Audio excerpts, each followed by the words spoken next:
Halo sobat developer semua, masih ada nggak sih ketika kita buat jalan anabul itu si anabulnya narik-narik, nyeret-nyeret, bahkan lari-lari, sehingga kesannya itu bukan kita yang buat jalan anabul, tetapi anabul yang buat jalan kita. Bahkan terkadang kita itu kurang merasa nyaman ketika membawa jalan anabul kita.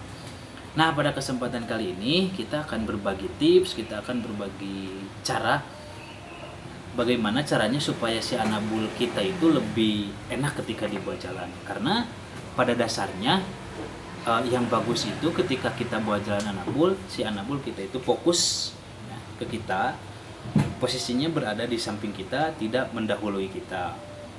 Nah, kali ini kita akan berbagi tips itu supaya si anabul kita itu lebih rapih ketika dibawa jalan. Ya, sehingga ke kitanya pun lebih merasa ya enjoy, happy, enak ketika kita buat jalan anabul.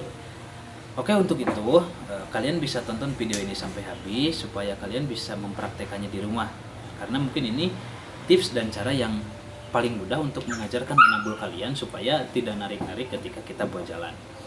Oke, untuk itu kita langsung ke videonya guys. Oke, untuk langkah pertama kita bisa memfokuskan dulu si anabul dengan cara meletakkan tangan kita itu di paha. Nah, jika si anabul kita itu fokus, kita bisa memulainya dengan satu langkah, yaitu satu langkah berhenti, satu langkah berhenti, ya, satu langkah berhenti. Kemudian setelah si anabul itu ngerti, kita bisa langsung memberikan dia reward. Kemudian kita bisa mengulanginya lagi dengan beberapa langkah, misal 3 langkah berhenti, ya 3 langkah berhenti. Kemudian kita kasih kembali rewardnya supaya si anabul kita itu happy. Nah, setelah itu kalian bisa mencobanya kembali dengan beberapa langkah, itu terserah kalian. Ya, mau 5 langkah, mau 6 langkah, mau 7 langkah, ya itu bebas. Yang penting setelah dia ngerti, dia menuruti apa yang kita perintahkan, kita harus langsung memberikan dia reward, karena kuncinya ada pada timing reward itu. Nah, jika anabul kalian ingin benar-benar mengerti untuk tata cara jalan di samping, kalian bisa mengulanginya itu sampai ya 5 hari atau enggak sampai 7 hari. Nah, setelah itu kalian bisa mencobanya dengan tanpa tali ya, untuk melihat seberapa fokus anabul kalian itu ke kita.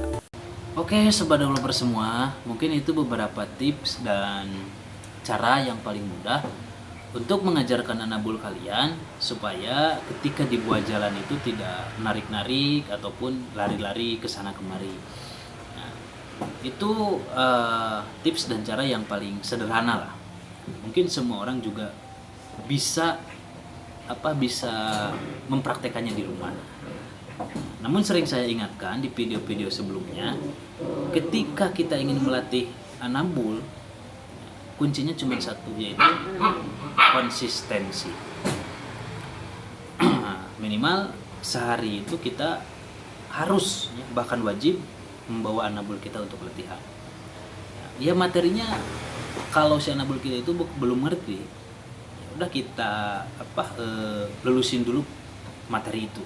Kalau misalnya materi sheet ya bisa dilakukan ya, mungkin 1 minggu ya, atau 5 hari atau bahkan 1 minggu lebih. Kalau udah lulus mungkin bisa ke tahap selanjutnya, yaitu stay. Nah, setelah itu mungkin bisa ke materi ini, yaitu healing lah kalau bahasanya, yaitu jalan di samping. Intinya untuk apa? Ya intinya supaya anabul kita itu ketika dibawa jalan fokus ke kita dan tidak lari-lari atau narik-narik. Nah, lalu bagaimana nih ketika kita sedang latihan terus si anabul kita itu nggak fokus, lari-lari atau mendahului kita? Nah, kita bisa mengkoreksi dia dengan cara apa? Posisi kita kan pegang tali tuh, pegang list ya, kita cukup hentakan list itu dengan cara ya entah itu komennya no ya, dengan hentakan tali itu, sehingga dia ngerti bahwa apa yang dia lakuin itu salah. Nah, setelah itu kalian bisa lanjutkan kembali untuk materi latihannya sampai dia benar-benar ngerti bahwa cara jalan di samping itu seperti apa. Nah, kalau dia udah mengerti, jangan lupa dengan timing reward ya, supaya dia happy saat dibawa latihan. Oke, mungkin itu beberapa tips dan trik yang paling mudah ya, mungkin bisa kalian praktekkan. Nah, Yang mana pada intinya sering saya ingatkan di video-video sebelumnya bahwa kunci kesuksesan dalam latihan Hanabol itu yaitu kesabaran dan juga konsistensi dalam latihan. Minimal ya sehari kita bawa latihan itu 2 kali lah, entah itu pagi atau sore. Kalau misalnya waktunya nggak ada, ya bisa kalian lakukan itu sehari sekali supaya